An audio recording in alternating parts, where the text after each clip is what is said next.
اعوذ باللہ من الشیطان الرجیم بسم اللہ الرحمن الرحیم۔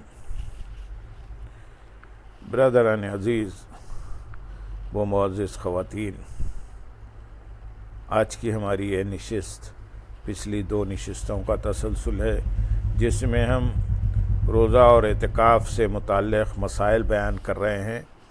تو آج کی نشست کا پہلا سوال ہے، اگر کوئی بغیر کسی شرعی رخصت یا مرض کے رمضان کا روزہ چھوڑے تو اس کے لیے کیا حکم ہے؟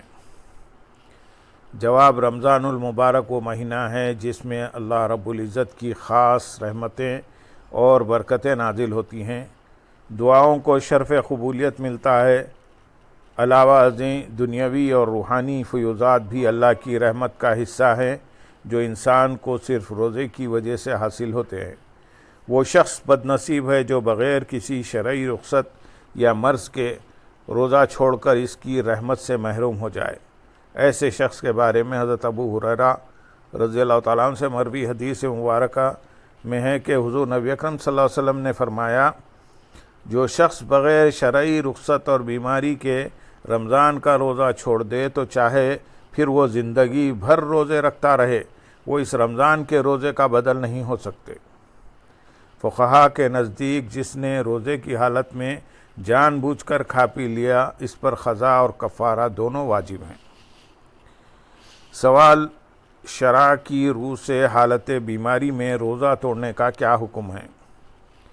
جواب، شرع کی روح سے ایسی بیماری جس سے جان جانے یا مرض کے بڑھنے یا دیر سے تندرست ہونے کا اندیشہ ہو تو اس صورت میں روزہ توڑ دینا لازم ہے، جبکہ تندرست ہونے کی صورت میں روزے کی قضا واجب ہوگی۔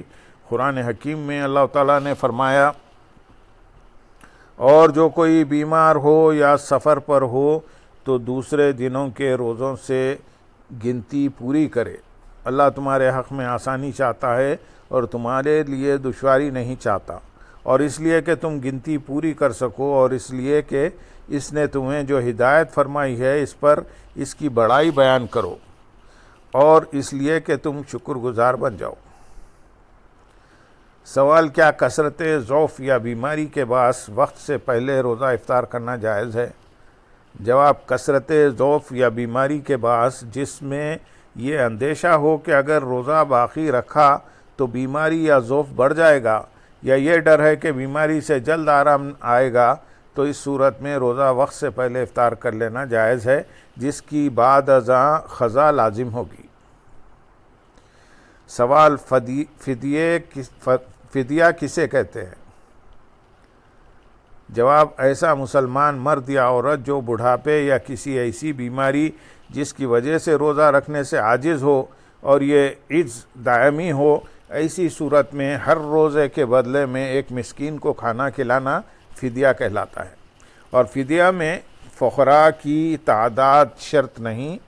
قرآن حکیم میں اللہ تعالیٰ نے ارشاد فرمایا، اور جنہیں اس کی طاقت نہ ہو ان کے ذمے ایک مسکین کے کھانے کا بدلہ ہے، پھر جو کوئی اپنی خوشی سے زیادہ نیکی کرے تو وہ اس کے لیے بہتر ہے۔ سوال، کن صورتوں میں روزے کا فدیہ ادا کیا جائے؟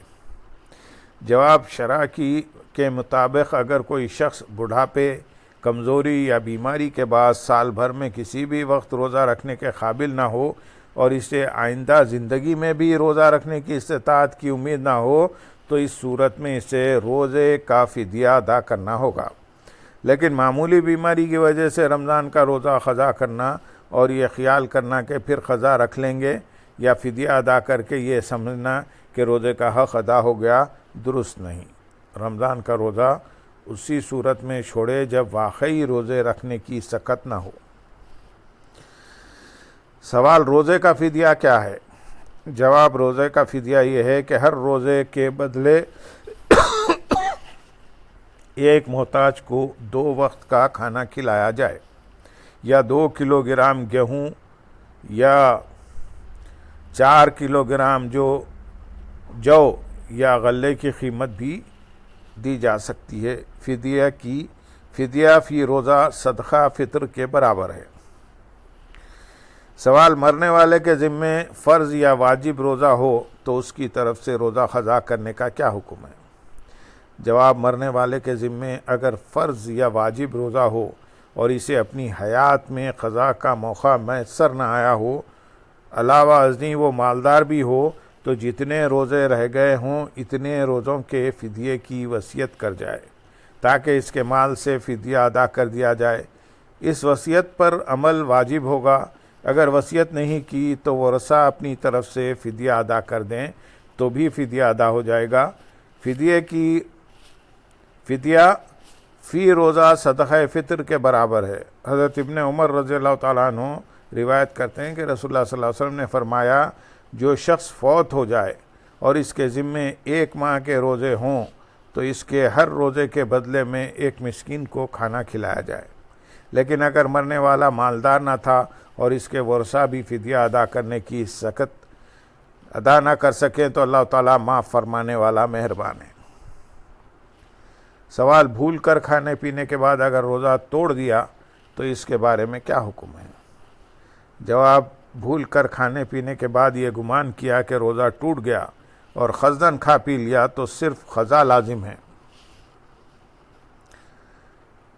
سوال، بھول کر کھانا کھانے سے روزہ کیوں نہیں ٹوٹتا؟ جواب، بھول کر کھانے سے روزہ اس لیے نہیں ٹوٹتا کہ اس میں روزہ دار کا ارادہ شامل نہیں ہوتا، جیسا کہ حضرت ابو ہریرہ رضی اللہ تعالیٰ عنہ سے مروی ہے کہ آپ صلی اللہ علیہ وسلم نے ارشاد فرمایا، روزے کی حالت میں جو شخص بھول کر کچھ کھا پی لے تو وہ اپنا روزہ پورا کرے کیونکہ اسے اللہ تعالیٰ نے کھلایا اور پلایا ہے۔ حضرت ابو ہریرہ رضی اللہ تعالیٰ عنہ سے مروی ایک اور حدیث میں ہے کہ ایک آدمی حضور نبی اکرم صلی اللہ علیہ وسلم کی خدمت اقدس میں حاضر ہو کر عرض گزار ہوا، یا رسول اللہ صلی اللہ علیہ وسلم، میں حالت روزے میں بھول کر کھا پی بیٹھا ہوں، اب کیا کروں؟ آپ صلی اللہ علیہ وسلم نے فرمایا، تمہیں اللہ تعالیٰ نے کھلایا پلایا ہے۔ جمہور ائمہ کا اس بات پر اتفاق ہے کہ اگر کوئی شخص روزے کی حالت میں بھول کر کھا پی لے تو اس پر نہ قضا واجب ہے اور نہ کفارہ، بلکہ وہ اپنا روزہ پورا کرے۔ وہ اس کھائے پیے کو اللہ تعالیٰ کی طرف سے مہمانی شمار کرے کہ اس نے اپنے بندے کو بھلا کر کھلا پلا دیا، لیکن اگر کھاتے پیتے وقت روزہ یاد آیا تو جو کھا پی چکا وہ معاف، ہاں اب کھانے کا یا پانی کا ایک قطرہ بھی حلق میں نہ جانے دے، بلکہ اب جو کچھ منہ میں ہے اسے فوراً باہر نکال دے۔ سوال، روزہ دار اگر بھول کر کھا پی رہا ہو تو کیا اسے یاد دلانا چاہیے یا نہیں؟ جواب، روزہ دار کو کھاتے ہوئے دیکھے تو یاد دلانا واجب ہے۔ یاد نہ دلایا تو گناہگار ہوگا، لیکن اگر جب روزہ دار بہت کمزور ہو تو اس سے نظر پھیر لے، اور اس میں جوانی اور بڑھاپے کو کوئی دخل نہیں بلکہ قوت و ضعف یعنی طاقت اور جسمانی کمزوری کا لحاظ ہے۔ لہذا اگر جوان اس قدر کمزور ہو کہ یاد دلائے گا تو وہ کھانا چھوڑ دے گا اور کمزوری اتنی بڑھ جائے گی کہ روزہ رکھنا دشوار ہوگا، اور کھا لے گا تو روزے بھی اچھی طرح پورا کرے گا اور دیگر عبادتیں بھی بخوبی ادا کرے گا، تو اس صورت میں یاد نہ دلانے میں حرج نہیں بلکہ یاد نہ دلانا بہتر ہے، اور اگر بوڑھا ہے مگر بدن میں قوت رکھتا ہے تو اب یاد دلانا واجب ہے۔ اللہم صلی علی سیدنا محمد وعلی آلہ سیدنا محمد وبارک وسلم، وآخر دعوانا ان الحمدللہ رب العالمین۔ سبحان